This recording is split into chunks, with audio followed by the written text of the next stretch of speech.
کہ نبی کریم صلی اللہ علیہ وسلم کی پاک بیوی حضرت صفیہ رضی اللہ عنہا نے انہیں خبر دی کہ نبی کریم صلی اللہ علیہ وسلم مسجد میں اعتکاف میں تھے۔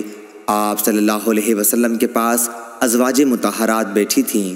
جب وہ چلنے لگیں تو آپ نے صفیہ بنت حی رضی اللہ عنہا سے فرمایا کہ جلدی نہ کر، میں تمہیں چھوڑنے چلتا ہوں۔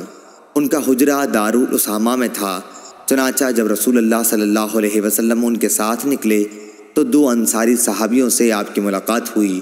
ان دونوں حضرات نے نبی کریم صلی اللہ علیہ وسلم کو دیکھا اور جلدی سے آگے بڑھ جانا چاہا، لیکن آپ صلی اللہ علیہ وسلم نے فرمایا، ٹھہرو، ادھر سنو، یہ صفیہ بنت حی رضی اللہ عنہا ہیں جو میری بیوی ہیں۔ ان حضرات نے عرض کی، سبحان اللہ۔